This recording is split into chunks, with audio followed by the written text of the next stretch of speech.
Durante 4 anos, Anna Somerset exerceu a profissão de comissária de bordo e sempre se sentiu satisfeita com essa decisão de carreira. Morando no Canadá, suas rotinas de trabalho a levavam para os Estados Unidos várias vezes na semana.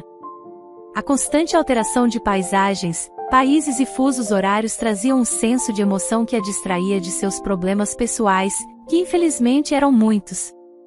Por exemplo, Anna carregava o fardo de uma dívida que durou quase 5 anos.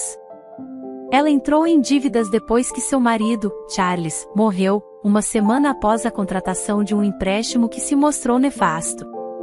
Anna se questionava se a morte dele foi uma coincidência trágica ou o resultado de uma fraude. Ela desconhecia os motivos que levaram Charles a solicitar uma soma tão grande de dinheiro a indivíduos ligados ao mundo do crime. Um desses indivíduos era Roberto Ramírez. Quase diariamente, Ramírez ligava para Anna, pressionando-a a quitar a dívida o mais rápido possível. Ele não hesitava em lembrá-la que o montante a ser pago aumentava quanto mais tempo ela demorava a saldá-lo. Em lágrimas, Anna tentava explicar sua situação financeira aos credores e pedia por um pouco de paciência, pois seria impossível reunir uma quantia tão grande em pouco tempo. Mesmo que ela vendesse sua casa e todos os seus pertences, mal conseguiria quitar 1/4 do valor total devido. Houve momentos de desespero em que Anna se encontrava aos gritos e lágrimas. A morte de Charles abalou profundamente e a fez reconsiderar suas próprias escolhas de vida. Charles era um empresário de classe média que, apesar de nunca ter acumulado uma grande fortuna, almejava a riqueza. Ele sempre estava envolvido em algum novo empreendimento, energia, mas também seu dinheiro. Mesmo assim, seria injusto chamá-lo de fracassado. Charles era inteligente, tinha uma compreensão adequada dos negócios e, apesar de suas falhas, era amado por Anna. Na visão de Anna, Charles era um homem admirável que merecia todo o seu amor e apreço. Eles estiveram casados por 3 anos, mas não tiveram filhos.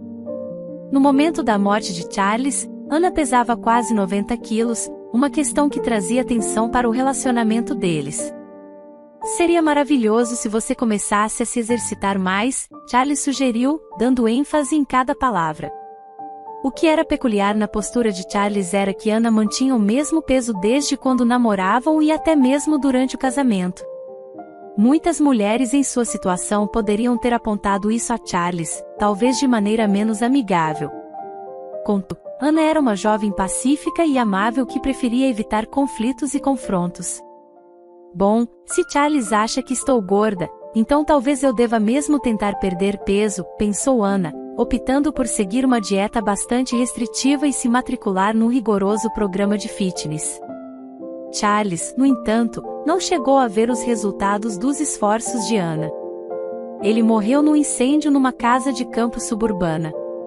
Anna sabia que Charles gostava de realizar reuniões de negócios nesse local, pois a atmosfera informal geralmente facilitava as negociações.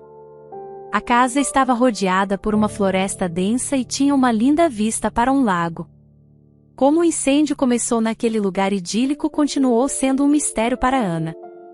Charles, infelizmente, estava no centro do incêndio que foi tão intenso que quase nada restou dele. Quando recebeu a notícia da morte do marido, Anna estava numa academia. A notícia a chocou. Ela conhecia Charles como um homem prudente e inteligente e não conseguia entender o que poderia ter causado o incêndio. De repente, ela se tornou uma viúva devastada pela dor. Levou cerca de 1 ano para Anna se recuperar dessa reviravolta cruel do destino. Durante esse ano, ela conseguiu perder bastante peso. Aconteceu sem que ela percebesse, já que estava profundamente deprimida e mal se alimentava. Ao menos algo de marginalmente positivo saiu dessa tragédia, pensava Anna com tristeza. Anna enfrentou muitos desafios antes de decidir iniciar uma nova vida e perseguir seu antigo sonho. Desde a infância, sonhava em ser comissária de bordo, mas por uma razão ou outra, esse sonho permaneceu não realizado por muito tempo. Precisava agir com mais firmeza que decidiu realizar seu sonho. Ela já falava várias línguas estrangeiras fluentemente, então a única coisa que precisava fazer era concluir um curso para comissários de bordo e embarcar em seu primeiro voo. Ana conseguiu passar pelo rigoroso processo de seleção e começar o curso para comissários de bordo. Nenhuma palavra poderia expressar a alegria e a realização que Ana sentiu ao embarcar em seu primeiro voo de Toronto para o Rio de Janeiro. Ela passava o tempo observando pela janela do avião, mal conseguindo acreditar que estava finalmente vivendo seu sonho. Contudo, não era somente o anseio de dominar os céus que impulsionou Ana a seguir a carreira de comissária de bordo, havia outra circunstância crítica em ação. O dinheiro que Charles havia tomado emprestado para impulsionar seus negócios provavelmente se perdeu no incêndio, mas isso não anulava o fato de que a dívida ainda precisava ser paga. Apenas uma semana após a morte de Charles, Ana começou a receber chamadas ameaçadoras que se tornavam cada vez mais intimidadoras e complexas. É claro que Ana tentou esclarecer aos credores que não possuía uma quantia de dinheiro tão grande, mas era pouco provável que pessoas com um passado criminal demonstrassem compreensão, especialmente quando estavam em jogo vários milhões de dólares. Por que Charles pegou tanto dinheiro emprestado? Ele realmente acreditava que poderia multiplicar o patrimônio de sua empresa em um único mês? Ana se perguntava. Em honra à jovem viúva, ela iniciou o pagamento da dívida assim que conseguiu um emprego. Ana sabia que levaria anos para saldar tudo, mas ela simplesmente não tinha outra alternativa e foi obrigada a entregar uma grande parte do seu salário mensal aos credores. Apesar de Ana estar fazendo pagamentos, os credores continuavam a perturbá-la. Enviavam e-mails e mensagens de texto ameaçadores e ligavam quase todas as manhãs. Todo esse estresse impactou negativamente a jovem mulher, que se tornou uma viúva aos 27 anos. Durante um voo de Ottawa para Nova York, Ana encontrou um gentil homem chamado Peter. Semelhante ao seu falecido marido, ele também era empresário. Contudo, diferentemente de Charles, Peter conduzia seus negócios de forma aberta e evitava se endividar excessivamente. Assim que se conheceram, Ana e Peter sentiram uma poderosa atração mútua, algo que normalmente ocorre entre pessoas com interesses e hábitos semelhantes. O romance florescente entre Ana e Peter até mesmo os surpreendeu. Afinal, até aquele momento, eles eram apenas bons amigos. Peter se provou um excelente namorado, sempre tentando proporcionar a Ana todo o carinho e atenção que podia. Claro, era prematuro falar de casamento. Ana ainda estava lidando com o grande estresse relacionado à morte do marido. Não havia um único dia em que ela não pensava em Charles, que a havia tratado de maneira tão cruel. Se ele não tivesse feito aquele empréstimo desafortunado, talvez a vida deles pudesse ter sido completamente diferente. No fundo, Ana suspeitava que a morte de Charles tinha algo a ver com a grande quantidade de dinheiro que ele possuía, algo que poderia ter atraído diversos tipos de criminosos. Por mais estranho que possa parecer, Ana optou por não compartilhar com Peter todos os problemas que herdou de seu falecido marido. Ela se sentia desconfortável em sobrecarregar os outros com suas dificuldades. Entretanto, Peter era um homem perspicaz e percebeu que Ana ocasionalmente ficava melancólica e perdida em seus próprios pensamentos. Sem entender a verdadeira causa da tristeza de Ana, Peter formulou diversas teorias e cenários em sua mente. No final, decidiu que deveria esperar que Ana estivesse pronta para compartilhar a verdade. É difícil dizer quanto tempo Peter teria permanecido no escuro se algo muito incomum não tivesse ocorrido com Ana durante um voo de Toronto para Miami em maio. Trabalhando como comissária de bordo, Ana nunca tinha visitado aquela região do país ou sequer visto o oceano. Ela tinha um grande desejo de visitar um resort em Miami, mas Charles sempre encontrava uma desculpa para não irem. Numa circunstância imprevista, antes de aterrissar em Miami, eles enfrentaram uma severa turbulência. O avião sacudiu de forma agressiva, causando pânico entre os passageiros que clamavam por uma explicação.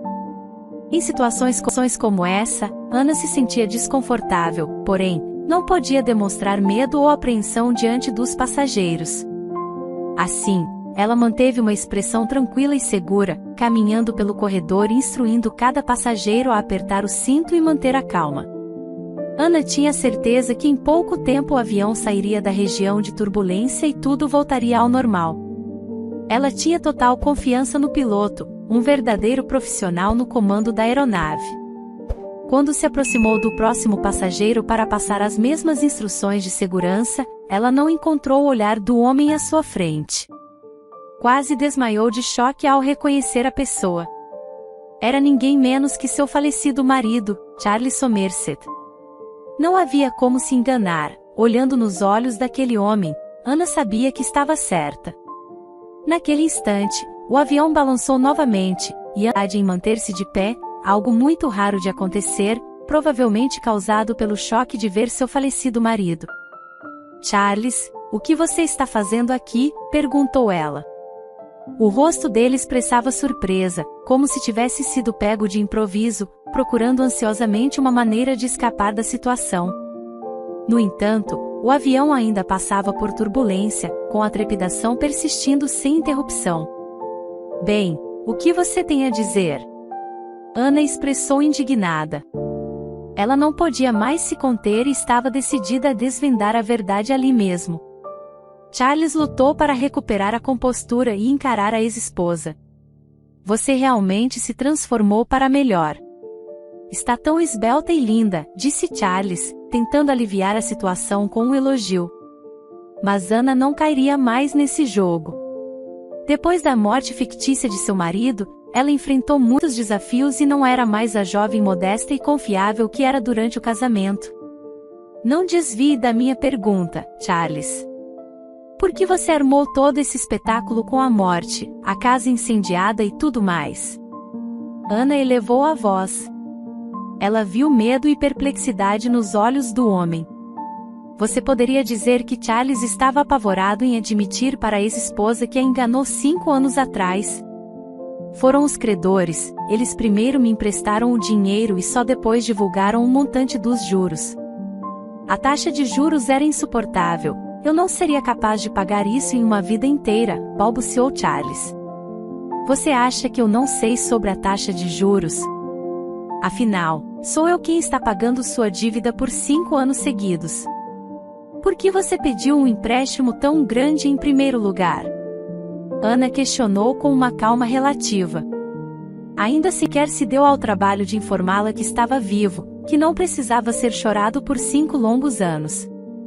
Ela viveu na ignorância e com sentimento de culpa por não ter estado ao lado do marido no momento crucial de sua vida. Mas todo esse tempo Charles estava vivo, desfrutando do caloroso sol de Miami com sua nova namorada. Charles prosseguiu com sua ladainha sobre como não tinha outra escolha e que era inocente. No entanto, Ana não sentiu nada além de indiferença ao ouvir suas desculpas. Durante 5 longos anos, o patife usufruía do dinheiro surrupiado enquanto Ana pagava suas dívidas e vivia em constante temor de que os credores pudessem tirar sua casa e sua vida. Por favor, não diga a ninguém que você me viu. Eu vou conseguir o dinheiro e te pagar integralmente, Charles continuou. Ana sorriu astutamente, sinalizando ao ex-marido que a conversa havia terminado e foi ao encontro do próximo passageiro. Ela não queria ouvir mais Charles e na verdade não se importava com o que ele tinha a dizer. Ao chegar em Miami, Ana ligou para Peter e perguntou se ele gostaria de passar uma noite romântica juntos quando ela voltasse para Toronto. Ana não se lembrava da última vez que se sentiu tão bem. Agora que seu pesadelo havia terminado, ela poderia começar uma nova vida com um homem por quem estava muito apaixonada. Charles foi uma das primeiras pessoas a desembarcar da aeronave assim que chegaram em Miami, disparando pela saída assim que as portas abriram. Ana tinha consciência que ele dificilmente mudaria, e que provavelmente estava apenas contando mentiras. Ela já tinha um plano em mente. Depois de convidar Peter para um encontro romântico, fez uma outra ligação. Ana tinha para contar. Você está certa disso? Procuramos por Charles por todo o país, mas ele parecia ter evaporado, exclamou Roberto. Tenho certeza, ele está em Miami. talvez usando um nome falso, mas ele está lá, afirmou Ana com convicção. Roberto ponderou as palavras de Ana e decidiu que elas faziam sentido. Como um empresário com um passado sombrio, ele sabia que a coincidência de uma pessoa desaparecer com uma grande quantia de dinheiro em um incêndio sem causa aparente era muito conveniente. Então, Roberto decidiu confiar em Ana e se comprometeu a encontrar Charles. Se o que você diz for verdade, Charles será responsável por pagar a dívida. Devolveremos todo o dinheiro que você pagou nos últimos 5 anos. Nossa reputação é importante e nunca prejudicaríamos uma pessoa inocente, disse Roberto. Ana duvidava que Roberto realmente devolveria o dinheiro, mas não importava no momento. Ela estava ansiosa por um jantar romântico com Peter e tinha a sensação de que ele iria propor casamento. Quanto a Charles, ele teria que se explicar para os credores e pagar a dívida, que havia quase dobrado em 5 anos. Ana estava certa. Durante o jantar, Peter a pediu em casamento. Ela aceitou e, um mês depois, encontrou-se de pé no altar em um lindo vestido de noiva, segurando a mão de Peter. Para surpresa de Ana, Roberto cumpriu sua promessa e devolveu todo o dinheiro que ela havia pago. Vamos usar esse dinheiro para nossa lua de mel em Miami, disse Ana, sorrindo e abraçando seu novo marido. Desde o encontro com Charles no avião, Ana nunca mais o viu, mas tinha certeza que seu ex-marido havia pago toda a dívida.